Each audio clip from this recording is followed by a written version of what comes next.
La vidange est faite sur votre Peugeot 3008-1, mais le rappel service reste au tableau de bord.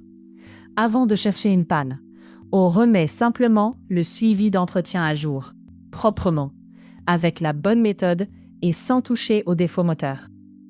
Sur la 3008 première génération, ce rappel sert surtout à suivre l'échéance de vidange.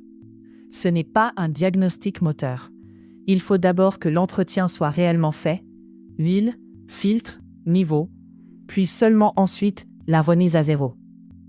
Pour une procédure d'entretien comme celle-ci, Dr Obd est adapté.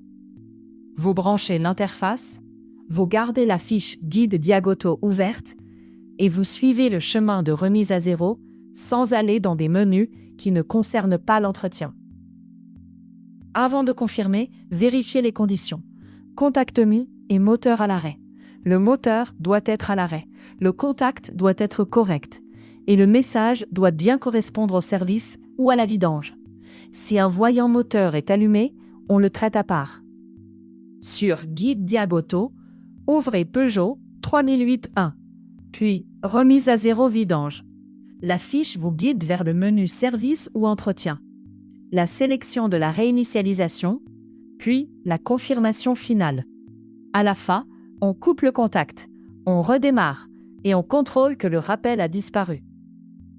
Les pièges classiques, faire la remise à zéro avant la vidange, confondre voyant service et voyant moteur, ou valider trop vite sans lire le message final. Sur une 3008-1, le bon réflexe reste simple. Entretien fait, conditions OK, confirmation, puis vérification. C'est bon, le rappel vidange est effacé et le suivi d'entretien repart proprement. La procédure complète est dans la description avec guide Diag-Auto, valise voiture et Dr OBD.